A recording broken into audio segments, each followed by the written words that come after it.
Hello everyone, আসসালামু আলাইকুম and welcome to my মৌ7 ইউটিউব চ্যানেলে। আজকে আমার ডেইলি ব্লগের একদম প্রথম ভিডিও। অনেকদিন ধরেই ভাবছিলাম শুরু করব, আজকে অবশেষে শুরু করেই ফেললাম। সকালে উঠে দেখছি আবহাওয়াটা আজকে অন্য দিনের থেকে ভালো, তাই ভাবলাম ইহানকে নিয়ে আজকে সকালের নিচে যাব, কারণ আমাদের বাসাটা একটু পশ্চিম দিকে, সকালের রোদটা পায় না, কিন্তু বাচ্চাদের তো সকালের রোদ গায়ে লাগানো খুবই জরুরি। তাই ঝটপট বিছানা গুছিয়ে ইহানের জন্য আগেই ডিম সেদ্ধ করে রেখেছিলাম, সেটাই এখন ওকে খাওয়াবো, দেন একটু বাইরে থেকে ঘুরিয়ে নিয়ে আসবো। আসলে আমার ডেইলি লাইফের ছোট ছোট মুহূর্তগুলো আপনাদের সাথে শেয়ার করতে এই ব্লগটা শুরু করা। আমি চেষ্টা করব প্রতিদিনের বাস্তব জীবন, রান্না, বাচ্চার যত্ন, আমার সুখ দুঃখ সবকিছুই আপনাদের সাথে শেয়ার করতে। সত্যি বলতে নতুন কিছু শুরু করতে একটু ভয় লাগে, কিন্তু আমি ভাবলাম শুরু না করলে তো কখনোই এগোনো যাবে না। আপনাদের সাপোর্ট থাকলে আমি আরো ভালো কিছু করার চেষ্টা করব। একটা বাচ্চা থাকলে দিনের প্ল্যান কখনোই আগের মতো থাকে না, যার সাথে সময়টা খুবই দ্রুত চলে যায়। তবে চেষ্টা করি প্রতিটা মুহূর্ত উপভোগ করতে।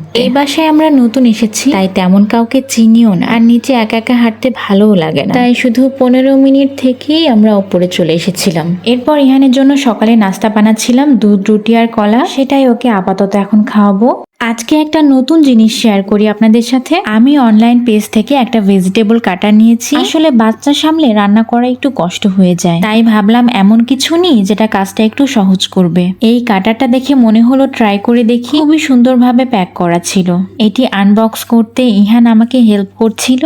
খুলে দেখেই বুঝলাম অনেকগুলো ব্লেড আছে, মানে বিভিন্ন ভাবে সবজি কাটা যাবে। আমি সবচেয়ে বেশি পছন্দ করেছি, কারণ সময়ও অনেক বাঁচে আর হাতও কম কষ্ট হয়। যারা আমার মতো ব্যস্ত থাকেন, বিশেষ করে মা, তাদের জন্য এটা বেশ হেল্পফুল হতে পারে। আপনারা কি এই ধরনের কাটার ব্যবহার করেছেন? কমেন্টে জানাবেন কেমন লাগে আপনাদের কাছে। আসলে বাচ্চা কোলে নিয়ে কাটাকাটি করা অনেক কঠিন, এটা থাকলে একটু সহজ হয় আর কি। ইহান তো আমাকে এটা রাখতেই দিবে না, সে এখন এটা নিয়ে খেলবে। আসলে নতুন জিনিসের প্রতি বাচ্চাদের একটু আগ্রহ বেশি থাকে, তবে এই আগ্রহটা আমার বাচ্চার জন্য জাস্ট 5 মিনিট। সে সবকিছুই 5 মিনিট এক্সপ্লোর করার পর আবার সেটা রেখে দেয়। আসলে ছেলে বাচ্চারা যে কত চঞ্চল হয় সেটা মা না হলে বোঝা যায় না। এক জায়গায় বসে থাকা যেন ওদের ডিকশনারিতে নেই, সব সময় কিছু না কিছু যেন ওদের এক্সপ্লোর করতেই হবে। একটু চুপচাপ থাকলে মনে হয় নিশ্চয়ই কোনো দুষ্টুমি করছে। ঘরের প্রতিটা কোণ এখন ওর খেলার জায়গা, আর আমার কাজ শুধু ওর পেছনে পেছনে ঘোরা আর জিনিসপত্র গোছানো। আসলে বাচ্চা নিয়ে সবকিছু ঠিক মতো গুছিয়ে রাখা হয়ে ওঠে না। এই যে দেখুন ওয়ার্ড্রোবের ওপর কত ধুলা পড়েছে,